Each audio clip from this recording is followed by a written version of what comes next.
Blue, I just think it's neat that like your sexual awakening was multifaceted. You're like, baby, yes. Animal, yes. Like short of a cheese fetish, you pretty much nailed like 2 of 3 in that episode. Yeah. Welcome to Love in Brief, a brief ABDL advice podcast focused on issues of love. That's love for yourself, love for your kink, love for your community, love for others. There's just buckets and buckets of love in all directions. And today we're going to talk about a topic that I, once again, am super excited about and can't believe we haven't done before because it's come up in 100 different contexts. We're 101 episodes in, now 102. And it's insane that we haven't covered this, but we're going to talk about furries in the ABDL community. We're going to learn all about furries. We're going to learn all about the overlap with furry and ABDL worlds. We'll learn some terminology and we'll meet a couple of super cool guests. And I'll even tell you a fun story about how I met these guests. So I am Resident Yes. Road Not Taken is not here tonight. She's off doing her thing. So you're stuck with just me. And it is worth mentioning, by the way, I know a lot of folks are going to CapCon coming up in just a little bit. And this year we are not going to do a live CapCon episode. So when RNT and I decided to end our romantic relationship, we decided that for the first CapCon that I would go, and for the second one she would go, just so, you know, for those first couple that it felt more comfortable, like we could kind of do our own thing. But we are looking forward to reuniting at the next CapCon and doing another live show together. So if you see RNT there, please stop her and say hello. Hopefully she will have an amazing time, and hopefully you get to meet her at CapCon. But we won't be doing a live recording this year. But no worries, we are going to cover lots of ground in the next couple months on lots of different topics. With that said, let's talk about this topic. So I was in an airport a couple of weeks ago, and I happened to see one of those ABU hats on a person sitting way down the way, waiting for an airplane. You know the little ABU hats that have the little furry fella poking up above the brim, the little peekaboo guy? And I was like, I gotta talk to this person. And so I dropped by and said, hey, cool hat. And we had that instant moment of like, wait, do you know? Wait, do you know? And struck up a conversation, ended up on the same flight, sitting next to each other, and then had a wonderful like lunch and afternoon together and just chatted. And one of the things that I learned about this person who you're about to meet is that they not only identify as ABDL, but also as a furry. And I get to ask all kinds of questions and learn about furries and the furry community and furry history and furry art and all kinds of things. And I wanted you to get in on that discussion. So these are our two guests. The person that I met in the airport, I'm going to introduce to you now. Welcome, Blue, to Love in Brief. Hi there. I'm so glad you're here. And did I tell our story, our origin story, more or less accurately? Yeah, I think that was pretty good to sum it up. And I wasn't the only person, by the way, who noticed your little peekaboo hat that day. Like while you and I were chatting, somebody else was like, hey, cool hat. Was that the reaction you were hoping to get to this hat? Oh, yeah. No, it's the best hat. I mean, it's like the people it attracts are the ones that you're trying to seek out. And it's a great way to make friends, as, you know, we experienced in this case. Right. How cool is that? And it turns out, you know, we even hail from the same area, right? Because we were in the same airport. So how cool is that? Yeah, that was awesome. And speaking of same area, you're actually sitting in a room with another person who lives in our shared area as well. So welcome to the show, Coco. Hello. Thank you so much for joining. We did not meet in an airport, but we are meeting now. Yes. It's still pretty good. Yep. There's one question I always like to ask at the beginning. Blue, tell me about your love. What's going on with your love right now? My love would have to be furry, like just as a whole, because, you know, ever since I was, you know, middle school age, that sort of thing, you know, I had moved several times growing up and I didn't really have any friends, at least in person. A lot of, you know, my classmates and stuff like that, you know, I didn't get to stick around with people for a while. So the furry community is just, you know, amazing in the fact that it's a bunch of people all around the world who, you know, as a majority, I have found some amazing people and lifelong friends within the community.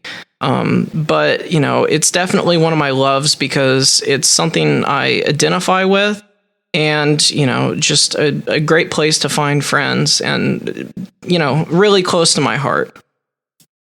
That's so cool. And some of the words that you're using, some of the descriptions you're using are descriptions that I've used to describe my experience with the ABDL community. You get both. Yeah. Awesome. 100%. Yeah, That's it is cool. awesome. That's so cool. And Coco, tell me about your love right now. I would say my love right now is probably my local furry community that I have, because we're just starting to get back into the swing of things again as people are coming out of their 3-year-long hibernations and getting ready to get out and have meets and things and getting together. And it's been really great because the past year or so I've met a lot of local furries who are also ABDL, and it's been really good for me having people to experience that more with. Wait, so I am surrounded by furries who are also ABDL in my area? Yes. Oh, this is so exciting because you just never know, right? This is so exciting. I can't wait to meet some of these other folks and to hang out in person. That's way cool. I also think it's fun you chose the term hibernating to describe what all the furries have been doing for a while. Yes. That's great. So, I think we should start at the basics, friends, and whoever wants to share can at any time, but there is no perfect definition for anything in kink, right? We know that, but can you describe to me and to those who maybe don't know, what's a furry? I think the traditional definition fits it pretty well, which would be fans of anthropomorphic animals, which pretty much means animals with human characteristics. So, you've got your walking, talking dogs and foxes, and, that's, a pretty good way to sum it up from a kind of a dictionary definition. But whenever we get kind of deeper into that, a lot of that, that manifests in a lot of ways. I mean, you can go back to, the origins of, stuff like that, talking, native, traditional art, things like that from, mythology and stuff like that. You have animals that have been adapted to share traits that we have, as humans, have, exclusively. But, in a modern context, that would be things like, cartoons, so you get a lot of the start of furry and, some of the early stuff from the fandom. We can go back to the original definition part, but, the origins of the furry subculture coming around was definitely kind of the 70s and 80s as the start of the kind of conventions and online era. But definitely, I would say a furry is a fan of anthropomorphic animals, and that can be cartoons, art, television, movies. I know you've seen them, definitely. A lot of fan favorites, and, especially for younger audiences would be, like Zootopia or Puss in Boots and things like that, to be topical and, recent. Yeah, that's really interesting because there are so many of us, maybe particularly in the ABDL community, but in general, people who just go to Disneyland, we see anthropomorphized animals. I don't know that we've thought of them as furries. Where is there, or is there a delineation between somebody who would say, I identify as a furry, and somebody who's like, I just really dig Puss in Boots, or I just really dig the fox from Zootopia? I think it's one of those things where it's if you want to identify as that, because I would say, someone who's, a big fan of, for example, the My Little Pony fans, right?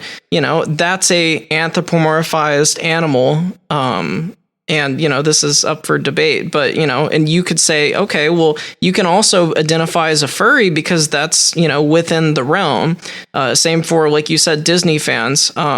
That's a huge one. I know lots of Disney furries who, live in, the Orlando area, and that's something that they do on the regular. But just because you're a fan of that, if you don't identify with that, if you don't want to be labeled as a furry, you don't have to identify as that. But I think it's just a personal choice. And by doing such, then, you've joined that community, and then, now people are going to interact with you in that sort of way. So you sort of opt in and say, yes, this is me. And that's then how people respond. Yeah. So you could be a giant fan of Mickey Mouse and not necessarily opt in, or you might. Oh, yeah, 100%. It makes sense. And Coco, for you, how did you know that you were a furry? Oh, goodness.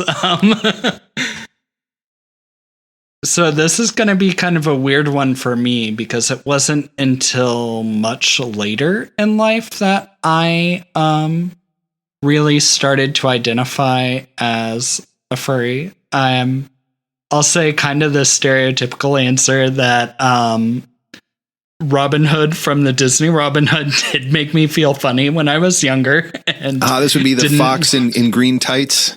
Yes. Yes. And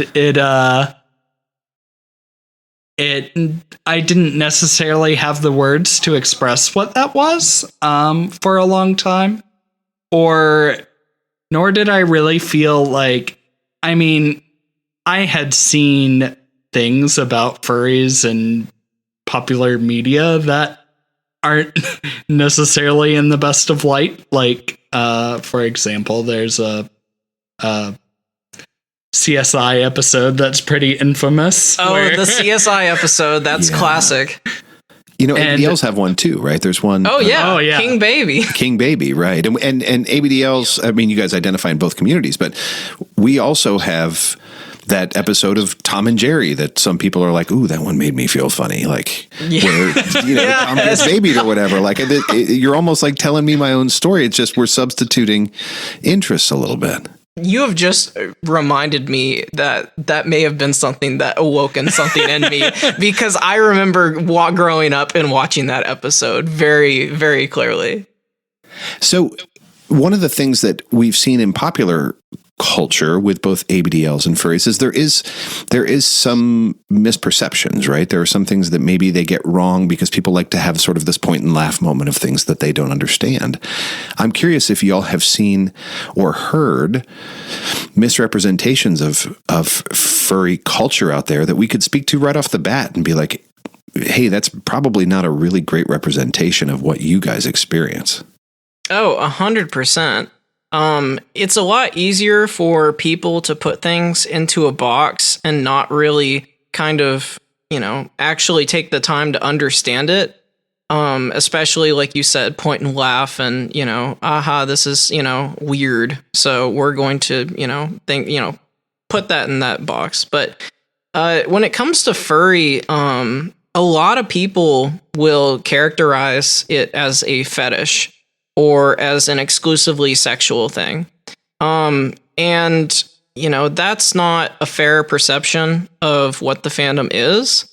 Now, don't get me wrong, there are definitely sexual elements to furry. And, some people will try to kind of, clean that up and, portray it as something that is, completely family friendly and there's no porn here, but that's actually a really important thing for a lot of artists in the community is the art they draw, and 18 plus themes are definitely a part of that. But definitely, furry as a fetish really subtracts from the culture in the sense of, friendships and people and meetups and conventions and all the, organized and, unorganized things that happen within the fandom. It just kind of shoves it all into a box and says, oh, well, look, this is a tag on your favorite porn site. It relegates all the social and emotional aspects away from it and portrays it as something that's, weird, uncanny, or, especially in legal stuff recently, that's something that, should be criminalized, or, people that are into that, definitely shouldn't be allowed in society. And that, is kind of dangerous and also, not genuine to the community as a whole. And, going back to the sexual thing, oh, everybody wants to say, oh, do you fucking those fursuits? Because that is something we get asked a lot. The answer is maybe. That's my favorite answer. Look, I'm tired of being asked this question, but also, yeah, maybe. Yeah, it's the true answer. The majority, honestly, I would say as high as 90% no. Really? But yeah, it's honestly for at least every 10 fursuits. I mean, I know a lot of people that would never even consider doing that. I mean, you have to keep in mind, these are expensive pieces of shag carpet, and not just for shagging. Yeah. Yeah, your choice of words is fantastic there. But you're right. It may not be the sort of thing that you want to go fucking in. Do you find that you mentioned this sort of sexual side maybe is, sort of reductive, right? Like it doesn't show the whole community. Tell me about the non-sexual furry world, because I that's something I hadn't thought a lot about. I always sort of, I guess, equated it with more like ABDL, where there tends to be a really sexual element and it's, it lives in this sort of adults only sexual realm. Is this, I know there are non-sexual ABDLs, don't get me wrong, but tell me about the non-sexual side of furrydom. Yeah, so furry, I would say, is pretty heavily non-sexual when it comes to, to a point from origin perspective, because, furry, there's a huge, the origins was definitely a lot of sci-fi community. So you have a lot of people that are really invested in science fiction and fantasy themes. And, that plays an important role in kind of where it came from. And, people experimenting, with the idea, oh, well, what if so-and-so animals, had these traits? And a lot of that can take place in a magical world or whatever. And you have, all these headcanons and, stories and, the story community within furries for fan fiction, role playing, all that sort of thing. That's a really big draw, especially for people that want to make friends and stuff like that.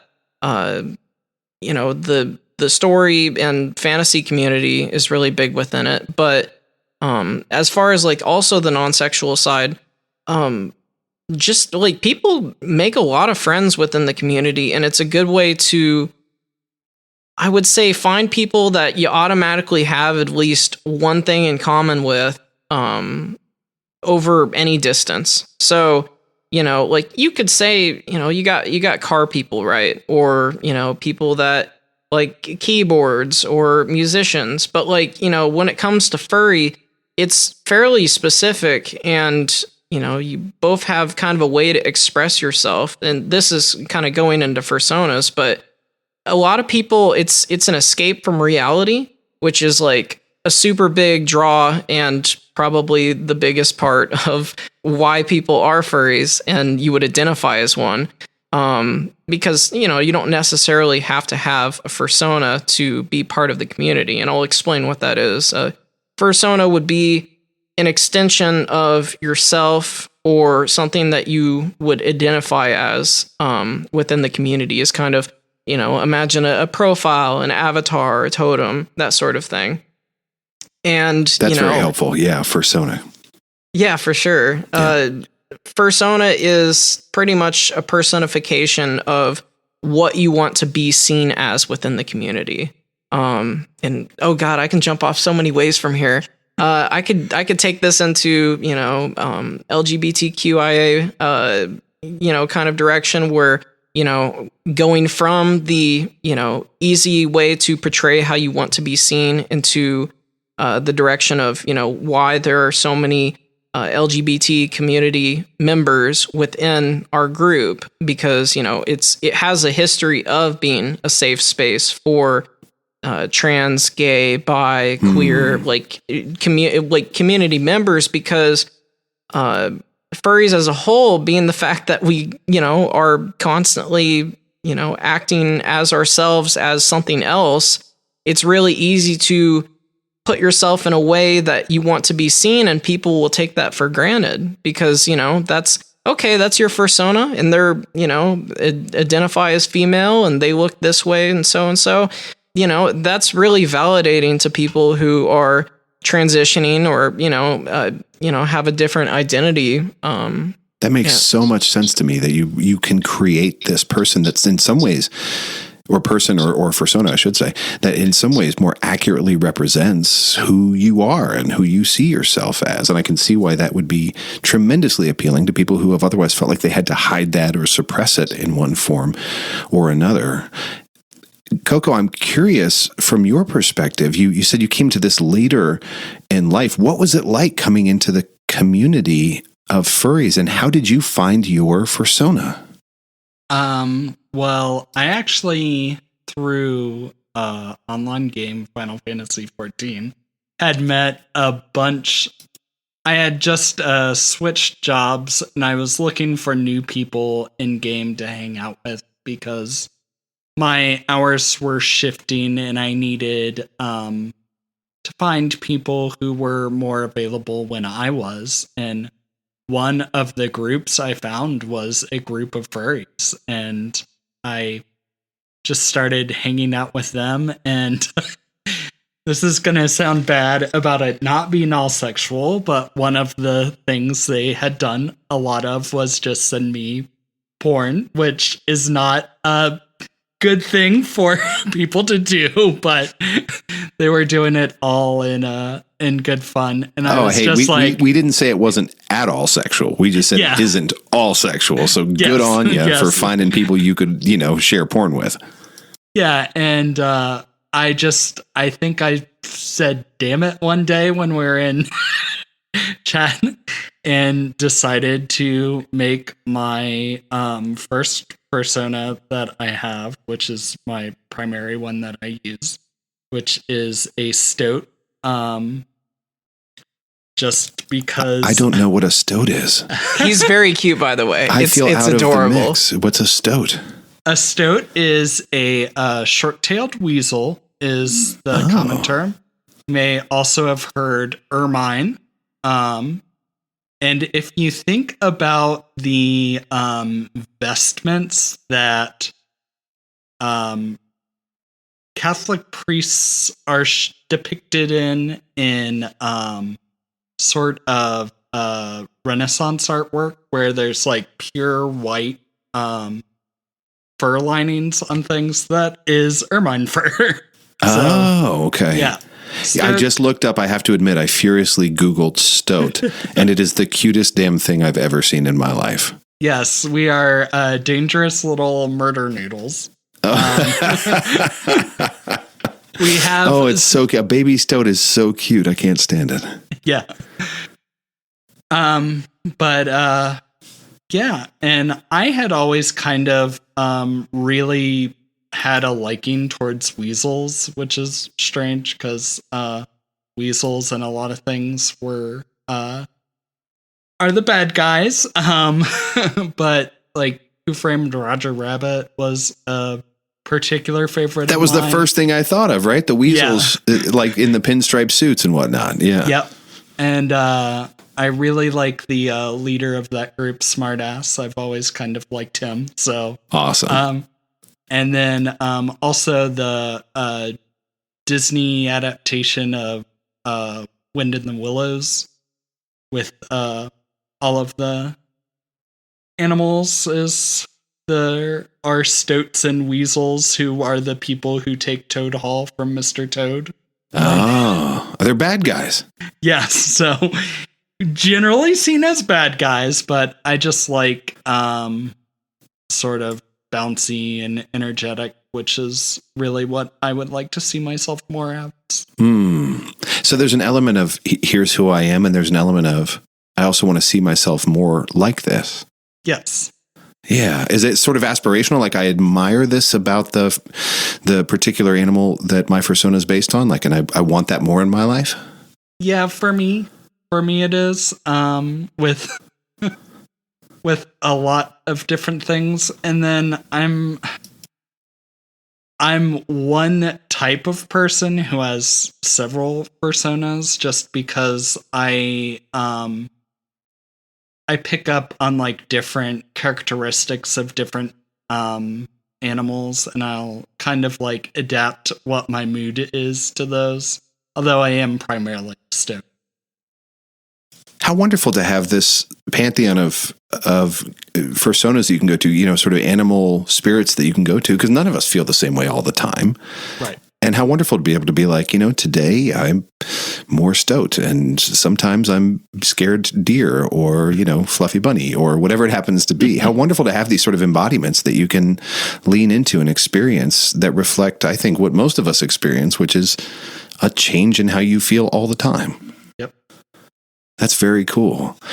When you create a fursona, whether it's one or multiple, what sort of steps do you take? Like, I'm not an artist. I don't know how to draw the thing I'm thinking of. How do you all bring it to life, not only in your minds, but out in the world?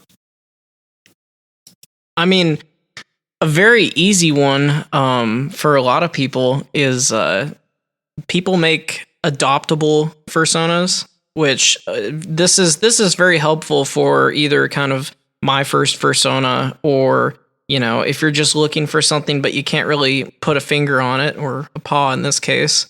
Had to be said. 100%. But artists will draw, things they come up with, and, hey, this creature looks cute, say this, got this, rainbow dog, or, what have you, any kind of, fursona, and you could pay money to adopt them to be your own. And so that's actually a really simple way that people who might not know what they're looking for, or have kind of difficulty choosing, could do. And a lot of the time, you might see some features about them that you like, because usually they'll put on what was called a reference sheet, where it has both their characteristics maybe, and maybe some things they like, and, them in some different positions for other artists, which you will send this reference sheet to, because that's what they'll ask for, because they need to know what your persona looks like if you commission art. And that's something that, you can kind of have as a fallback to go, hey, here's my persona. This is, what they like, and this is what they look like. But another way that you could do that is some people, like myself, I found, traits about different animals that I felt like I kind of, vibed with, like they were reflective of me in different ways. And actually I'm super special, because my persona is a hybrid. So I'm a wolf, which is part fox and part wolf. Oh, cool. But, there's a bunch of different species. And then, you have, back to the fantasy element, there's ones that definitely don't exist, such as protogens, which are pretty much robotic raptor creatures, would you say? Yeah. Yeah, that's a pretty good description of it. You might have seen them around. They're pretty popular nowadays, but they have like a face visor and very cute emoted face. So these are animals that do not now nor have ever existed that you could also adopt as your fursona. Oh yeah, and there's a whole lot of them. People are very creative. You've got another one that's popular, Dutch angel dragons, and I don't really know much of the lore on that one, but they are also very cute. What an incredibly creative community! Definitely. To go as far as to say, look, like I'm choosing to find sort of the animal spirits that I identify with and bring them to life. That's one step. And then to go like, and I'm going to add specific clothing and gestures and actions and emotions. And then to even go further and say, for some folks, the animal that I want isn't out there. So I'm going to blend animals, or I'm just going to create one. Cut from whole cloth. And to have, and I've seen the art. I mean, you can't throw a stone on the internet without finding furry art, because there is so much of it. And frankly, I really envy that about the furry community. There is so much creativity, so much art, so many even sort of tributes and spin-off of popular canon and popular lore. There's just so much being created all the time. Oh yeah, and it's, furry pretty much has its own economy, as you will, because, it's very uncommon for a furry to not commission at least one piece of art. Since I wouldn't say, there's like, kind of a gatekeeping there, but a lot of people, once they feel like they've kind of got their place in the community and they really want to commit to that, they'll go ahead and buy, purchase art from an artist, whether it be on a kind of a YCH basis, which YCH means your character here. Usually it'll be kind of a blue outline of what the art would look like, which is nice because usually those are cheaper and it's kind of a pre-made mold that they will, color in with your character kind of deals. But definitely, like, you've got the art, you've got, physical items like fursuits, you've got clothing, merchandise, brands, and you get to conventions, there's furry games, there are, furry stories, books, art, literature, and pornography. There's, just a gigantic, diverse selection of furry that you can also fill your house with. So, I mean, for sure, you describe an economy, and you're exactly right. There's an entire world out there of furry creativity. I am curious because, it's an ABDL advice podcast, and y'all both identify in the ABDL space as well. What's it like, and Coco, I'll start with you. What's it like being a furry who's also into ABDL, and does that work its way into your fursonas?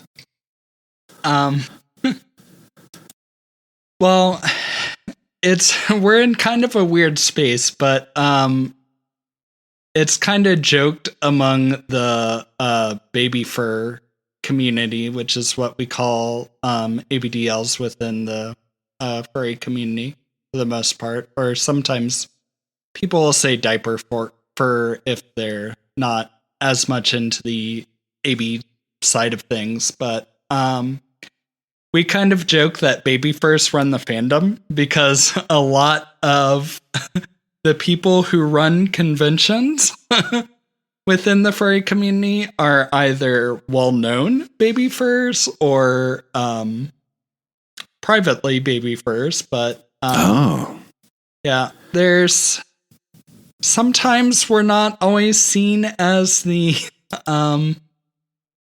most positive of light. There are points of contention, but yeah. I mean, ABDL in general, I think everyone can understand, kind of why that is and different reasons. Yeah, I mean, certainly I've seen that in other kink circles I've run in where everybody's totally cool with, tying people down and hitting them and spitting in their mouth. And then the second somebody says ABDL, they're like, oh, good God, that's just awful, right? Because they don't really understand what ABDL is. And it sounds like there are spaces in the furry world where that's true as well. Yeah, but how do you navigate that? We tend to find each other pretty easily. And like you had mentioned in the airport with the PCAT, we kind of call those, I kind of joke as them as like the baby fur dog whistle, because it's a good way at, I see. Yeah. And a lot of people actually will get custom hats made out of those because the artist who drew that design for ABU will actually design one of those for you for your character, and you can get custom hats made like that. But we also represent it a lot in art. And there are some people who are really comfortable getting art of themselves in their little, medium, or big spaces. And I would say that's one of the nice things about being a furry in the ABDL space is it's really easy to get like a representation of that side of you that you wouldn't necessarily be able to get just other than like fantasy and roleplay. But it's kind of nice to get your character drawn. Yeah. Whatever age you choose to identify. Yeah, of course. Of course. It would be really hard if like you were allowed to have your fursona, but you couldn't have the fursona that had the ABDL side or the little side that's important to you. When you go to, you mentioned the sort of cons and stuff seem to be run in some ways by the baby furs. Why is that? Honestly, I couldn't really put a finger on it, or paw, but if my puns are bad, stop me. But I love. I mean, this is a podcast full of bad puns, so you're very welcome here. For sure. I don't know if anyone's really figured out the phenomenon, but it's definitely like an outlier. Like a lot of the jokes about, con staff or people that, run or manage cons or, furry spaces as a whole. So say like what popular websites or forums or Discord servers or whatnot. A lot of them just happen to be baby furs, and I'm not really sure why that is. Although we did just kind of have a baby fur reckoning that went through the community fairly recently, with a lot of people just coming out as a baby fur and publicly announcing that. And that was kind of a big deal because it's one of those things that's spoken in corridors and hushed voices kind of deal, like, oh, they're a baby fur or whatever, which goes back to the, you're dealing with people that, within the furry space, it's also very broad and diverse. And you would be surprised there are still people that are closed-minded about, certain fetishes or certain interests. And, for a lot of baby furs, it's, like Coco had said, it's nice to kind of have a comfort character or a space that you can be. And, trying to split baby furs out of the furry fandom isn't really, a good look, nor is that something that I would agree with. But I'm so intrigued. Even within furry, it has its points of contention. Sure. And I think I expect that with ABDL in all other kink overlaps. But I'm so intrigued by I see the people who might reject it, but I'm so intrigued by the incredible benefits and the wonderful aspects of having these two sides to your kink or your fursona if it's not kinky for you. Tell me about what it's like to be a baby fur. What makes it wonderful?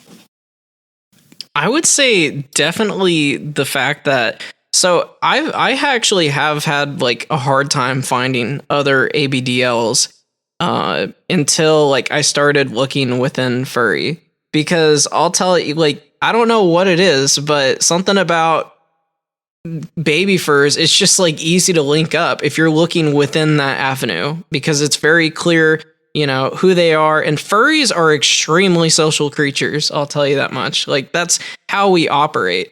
If it weren't for that, then, there probably wouldn't be a fandom. So, usually we have every form of social media known to man, or at least ways to contact us through multiple different devices, messages, whatever. And that lends itself to being able to find other people easier. And, ABDLs come in all shapes and sizes. And when you have people that, either may be older or not super, internet literate or online, that makes it harder to find them, especially, if you're local and looking for local people. But when you have, applications or social media or ways to find and quickly identify that someone's a furry, then you have your first place to look, and, you can make hops and jumps from there. And it's really easy because a lot of the time they just have art that's kind of showing as such, There's just like the peak hats, the ABU ones that you were mentioning. You also have, certain artists within the fandom that are known for drawing like little art and things like that.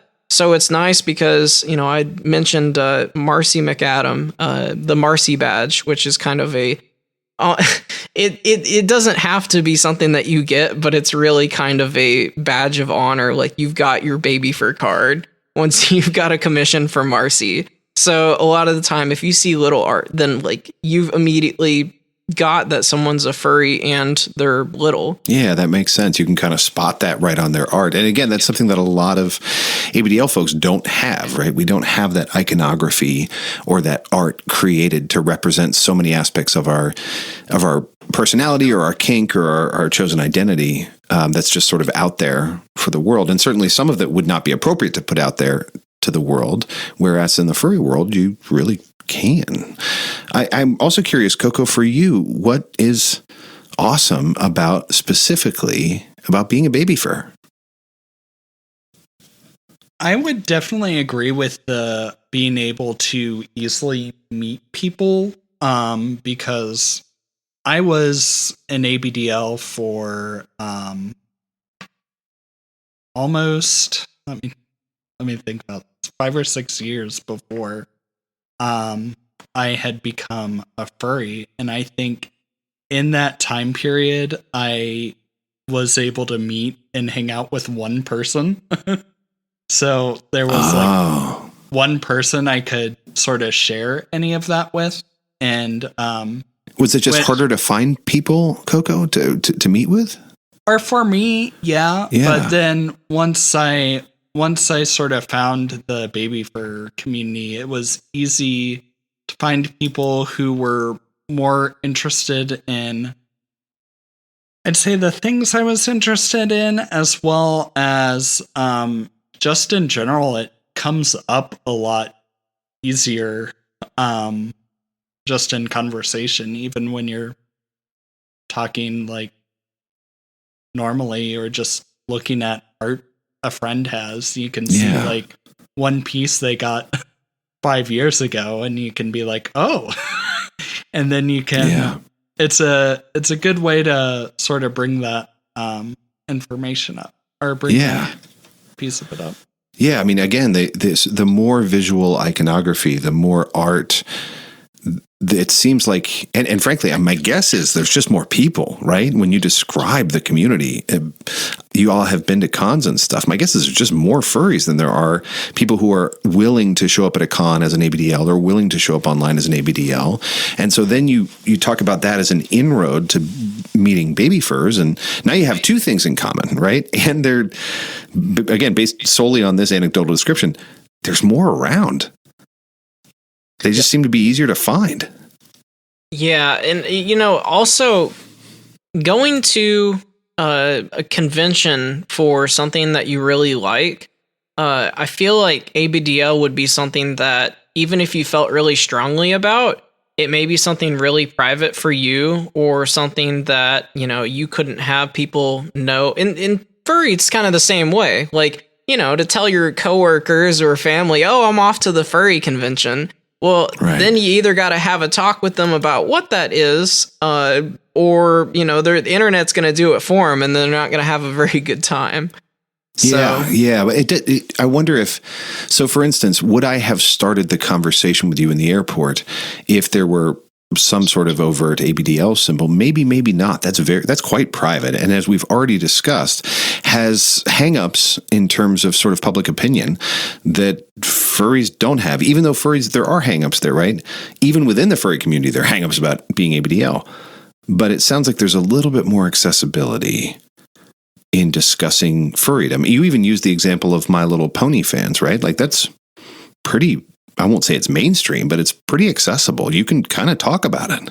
Oh, and that's something, I'm very much into, because actually those were the first conventions that I ever went to before I went to furry conventions. Bronies are the gateway drugs. Something like that, maybe. I don't know. I just wanted to use the term bronies. I hadn't used it in this podcast yet. And oh yeah, I was bronies are great. They have their moments, and I would definitely say I am one as well. But RIP season, or RIP Generation 4. Oh, I don't know what that is, but it sounds sad. Generation 4 was the most recent MLP Friendship is Magic. Oh, gotcha. We'll all cross our fingers for season 5. Is that a thing? Hooves and season 5 has come out. Hooves. Hooves makes way more sense. Yes, thank you. I'm so out of my league.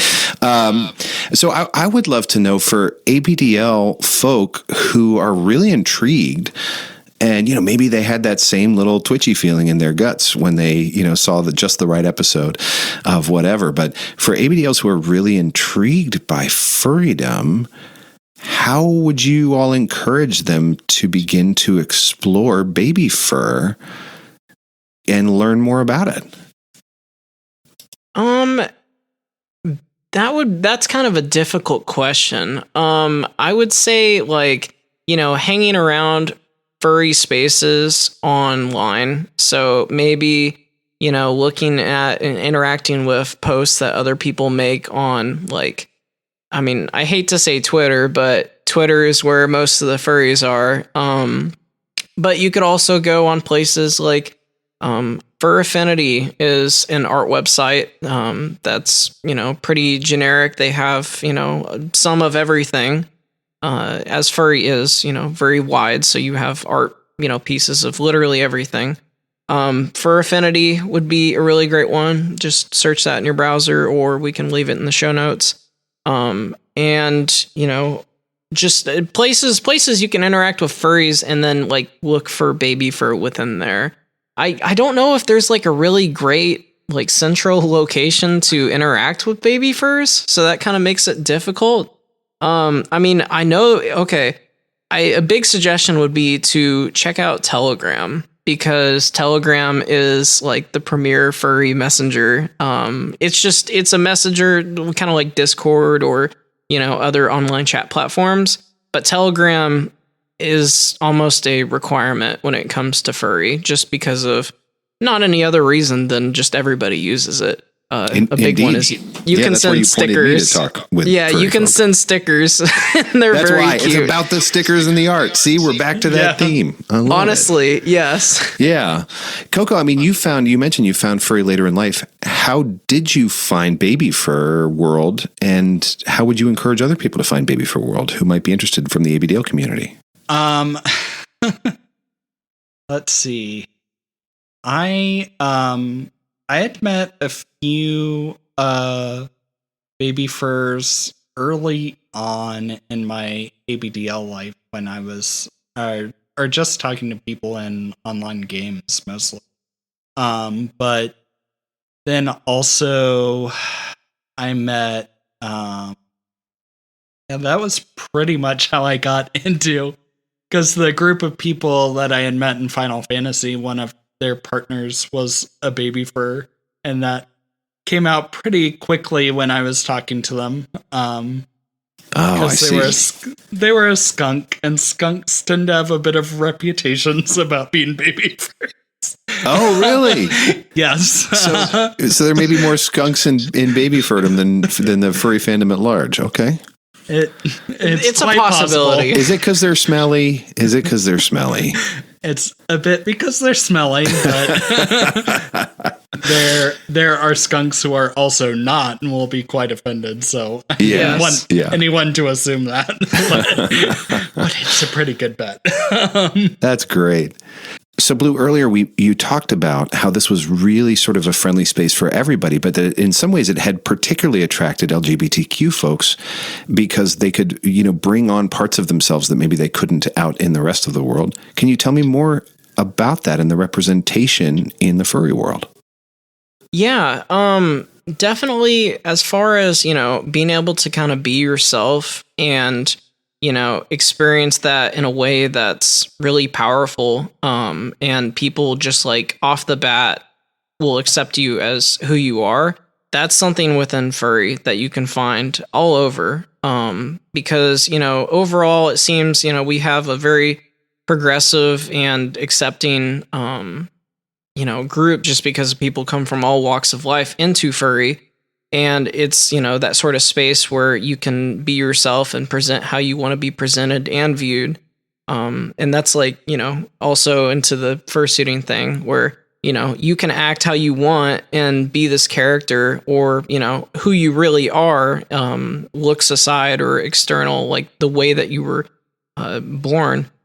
And, as far as LGBT goes, there is a staggeringly high amount of people that identify as or are that are on the LGBT spectrum, as far as I would say straight is a minority. Straight and cis people are definitely kind of a minority within the fandom, just because of a lot of people feel like outcasts and want a group to that they can identify with, and also people that are just really genuinely nice.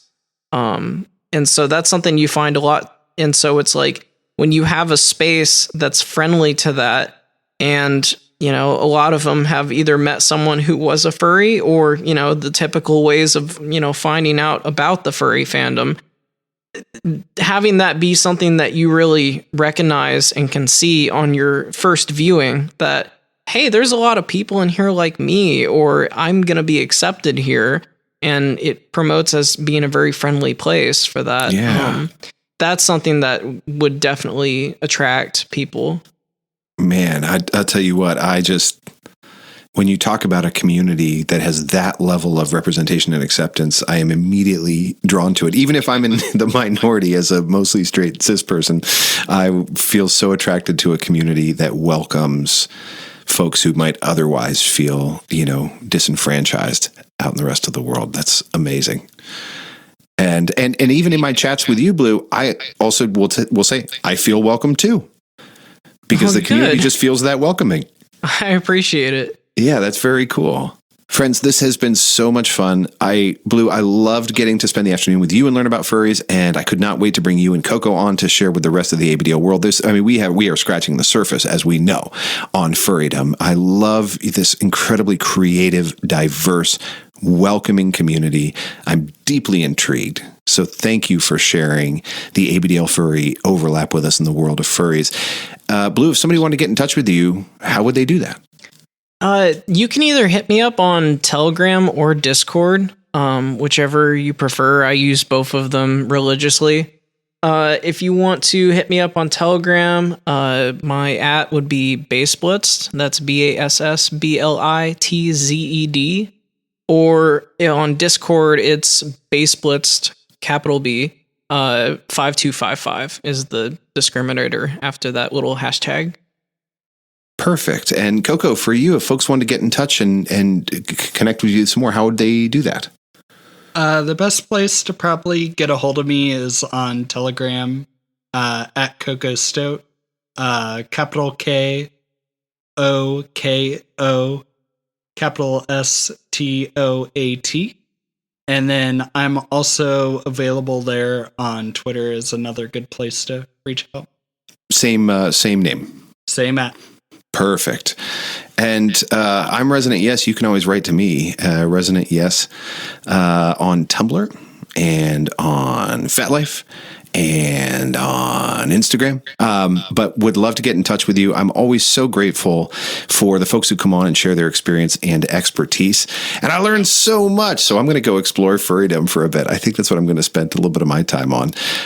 Just a reminder, friends, that we are always looking for questions. So when I give you that contact info for Resonant Yes, that's not just to say what's up, though I love that, but do send us questions about things that you would love some advice or input on, or even topics that you hope get discussed here on Love and Brief. So send us your questions. I know sometimes we don't get to them for a month, 2 months, 3 months, 6 months, 8 months, a year, but I do want to get to them. I know RNT and I both love to find new questions in our inbox. So do please send them along. Resonant Yes on Tumblr or Instagram or FetLife or loveandbrief@gmail.com. It has been an absolute pleasure, and we will see you on our next episode of Love in Brief.